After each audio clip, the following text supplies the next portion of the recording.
Governor's School, and welcome to the 2015 Madison County High School Blue Ridge Virtual Governor's School Senior Presentations. This is like absolutely one of the best parts of my job, to see what students have been doing all year. I've kind of kept track of a lot of students, but to really see it come together and to see everybody here dressed up so nice and ready to present, right? You guys are all good and ready? Oh, yeah. Just don't forget, smile and breathe. Don't pass out, right? And but it really is fun to see what everybody's done. Everybody's done, been working on different topics. They've been working hard all year. So I appreciate y'all being here for these, and we're looking forward to it. We're going to start with BHeath. As you all know, I'm BHeath, and my topic was antibiotic resistance. I chose this topic because when I was younger, I always had to take a lot of medication because I had kidney infections and bladder infections. I really hated to take medication, especially when they gave me like a big pill and I choked.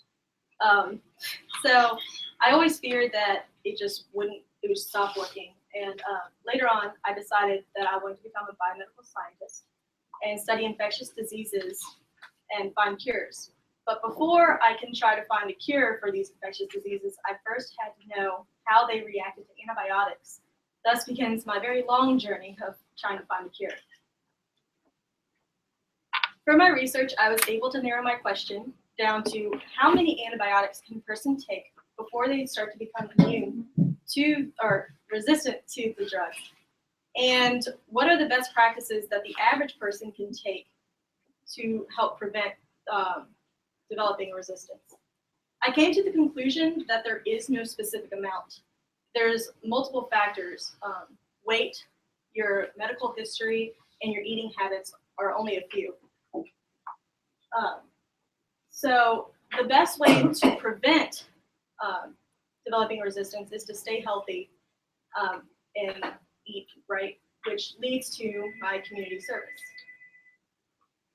For my community service, I wanted to find a way to help the community to learn about their health and how medicines react to their bodies, but I wasn't exactly sure how to implement this into the community. There's a group of us that have decided to do a health fair later on, which is on the 25th. And each of us will have our own booth, presenting our own topics, which you'll probably hear about later. Mine is how to stay healthy and active while you're sitting at a desk, so like chair exercises.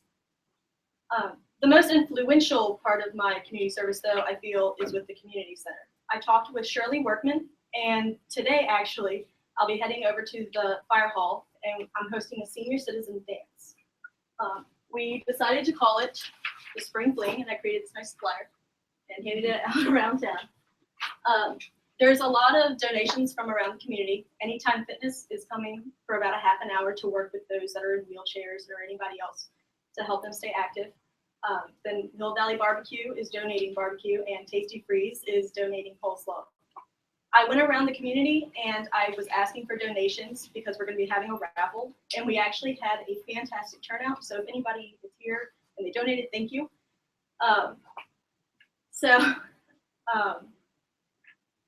Which leads to my internship.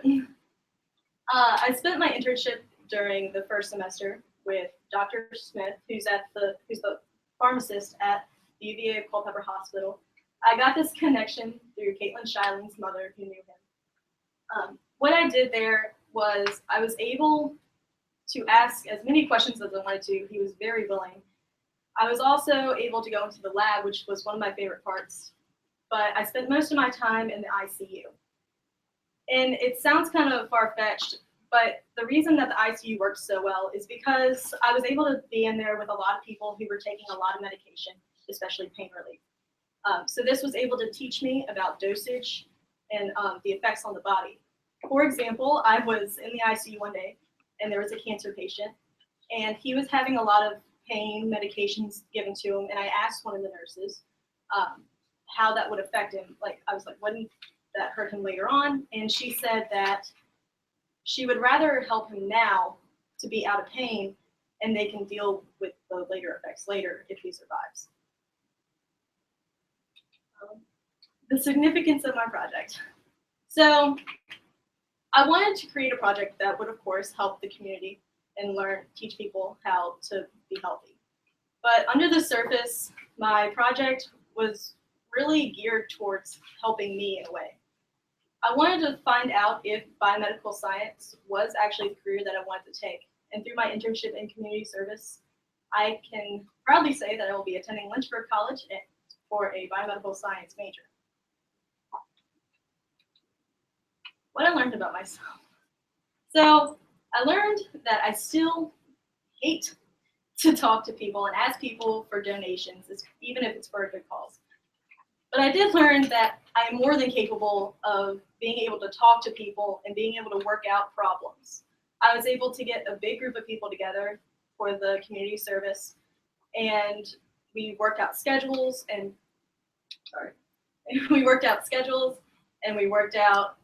who was doing what and what else we needed. Just last night, I was talking to Shirley at the fire hall, and I got there, and she said that we would be setting up, and she had a big group of people already there, and it was done. All I had to do was go out and find like a paddle ball, so it wasn't hard. Advice. The advice that I give to everybody else that's going to be doing this. We've always been stressed to not procrastinate, and I am one of the biggest people that procrastinates ever. So I really took this to heart because I wanted to do a good job on my senior project. Well, this summer, I decided that I wanted to do something with the biomedical science. I knew exactly what I wanted to do. I knew exactly who I wanted to contact because I read like articles and found that this person was doing research. So my advice is to always have a backup plan because you never know when things are going to fall through or dates don't match up. Any questions? How does the dance tie in with the antibiotic resistance?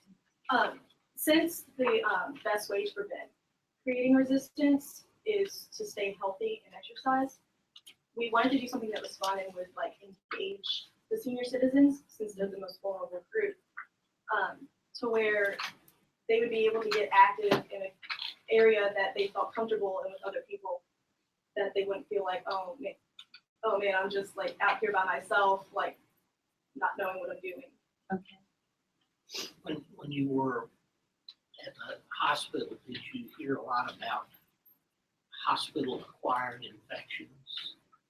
Not when I was there, but during my research, I found that most of the resistances developed from the hospital-acquired infections. So. Did you ever find research on how much antibiotic a person can take before they're resistant to it?